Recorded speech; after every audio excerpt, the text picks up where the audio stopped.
এখন এই সংসদে যদি আমরা ঋণ খেলাপি বলতে না পারি এই সংসদে, তাহলে মাননীয় স্পিকার আমরা আর কোথায় বলবো? এখানে কিন্তু আমরা নির্বাচনের আগেও ঋণ খেলাপিদের বিরুদ্ধে কথা বলেছি, ঋণ খেলাপিদের নমিনেশন দেওয়া হয়েছে।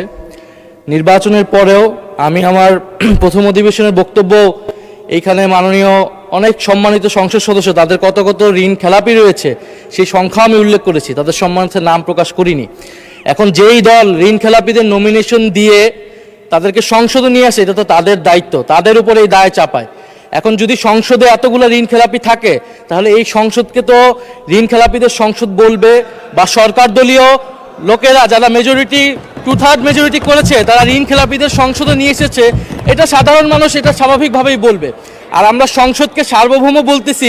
এখন এই সংসদে যদি আমরা ঋণ খেলাপি বলতে না পারি এই সংসদে, তাহলে মাননীয় স্পিকার আমরা আর কোথায় বলবো? ফলে মাননীয় স্পিকার আপনার কাছে অনুরোধ থাকবে যে যদি এই ধরনের শব্দ বলা হয়েও থাকে, সেটা আসলে এক্সপান্ড হওয়ার মতো কোনো বক্তব্য নয়।